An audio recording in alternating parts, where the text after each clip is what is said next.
Parents. குழந்தைங்களுக்கு முக்கியமா செய்ய வேண்டிய 3 விஷயங்கள் பார்த்துட்டு இருக்கிறோம். அதுல ஃபர்ஸ்ட் வந்து அவங்களுக்கு அப்ரிசியேஷன் பார்த்தோம், 2வது ஹக்குன்னு பார்த்தோம், இப்போ 3வது ரெஸ்பெக்ட். கண்டிப்பாங்க நம்ம எல்லாருமே நம்ம குழந்தைங்களுக்கு ரெஸ்பெக்ட் கொடுக்குறோமான்னு கேட்டா பெரிய கொஸ்டின் பார்த்து தான் இல்லையா? ஏன் குழந்தை சின்ன குழந்தை அதுக்கு போய் என்ன ரெஸ்பெக்ட் கொடுக்கறது அப்படின்னு தான் நம்ம மனசுல தோணும். நம்ம எல்லாருக்குமே ஏன் இந்த தாட் வருதுன்னு பாத்தீங்கன்னா, நான் தான் பேரண்ட்ஸ், நான் தான் அப்பா, நான் தான் அம்மா, நான் சொல்றது என் குழந்தை கேட்கணும் அப்படின்னு சொல்லக்கூடிய பேரண்டல் ஈகோ, இதனாலதான் நம்ம குழந்தைங்களுக்கு ரெஸ்பெக்ட் கொடுக்கறது இல்லை. அப்போ ரெஸ்பெக்ட் கொடுக்கறதுனா என்ன, வாங்க போங்கன்னு பேசணுமான்னு கேக்குறீங்க? அது கிடையாது.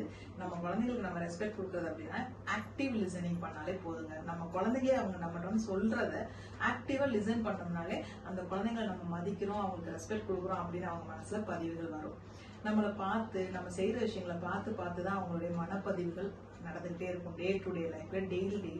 அப்போ அந்த குழந்தைங்கள்ட்ட மத்தவங்கள்ட்ட சொல்ற மாதிரி ஏதாவது தெரியாம கால் பட்டு மீச்சிட்டா கூட சாரி அப்படின்னு சொல்ல தயங்க கூடாது. என் குழந்தைய தள்ளிப்போ, ஏன் வழியில் நிக்கிற அப்படிதான் நம்ம சொல்லுவோம். சாரி சொல்ல மாட்டோம், பட் சொல்லணும். நம்ம குழந்தைங்கள்ட்ட நம்ம ஏதாவது தெரியாம பண்ணிட்டோம்னா சாரி சொல்றதும், அவங்க நம்ம ஏதாவது ஹெல்ப் கேட்டு அவங்க பண்ணாங்கன்னா தேங்க் பண்றதும் கண்டிப்பா பண்ணணும். இதெல்லாம் தான் அவங்களுடைய மைண்ட் அப்சர்வ் பண்ணிட்டே இருக்கும். அதே மாதிரி நம்ம குழந்தைங்க முன்னாடி நம்ம தான் ரோல் மாடலா வாழ்ந்து காட்டணும். நீங்க நம்ம குழந்தைங்க முன்னாடி வெளியில வேற யாரையும் டிஸ்ரெஸ்பெக்ட்ஃபுல்லா நடத்தவும் கூடாது, பேசவும் கூடாது.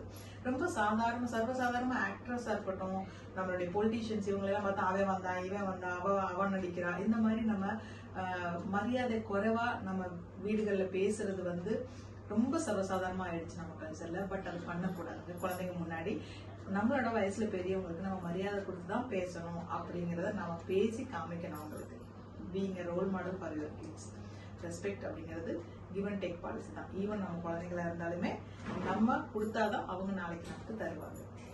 பேரண்டல் ஈகோ கொஞ்சம் தள்ளி வச்சுட்டு குழந்தையா பார்த்து அவங்களுக்கான ரெஸ்பெக்ட் கொடுத்து நம்ம குழந்தைங்களை ஒரு பாசிட்டிவா அடுத்த சொசைட்டிக்கு அடுத்த ஜென்ரேஷனை பாசிட்டிவா வளர்க்கணும் அப்படிங்கிறது தான் நம்மளுடைய நோக்கம். டிஃப்ரெண்ட் கொஞ்சம் மாத்தி தான் யோசிக்கிறேன்.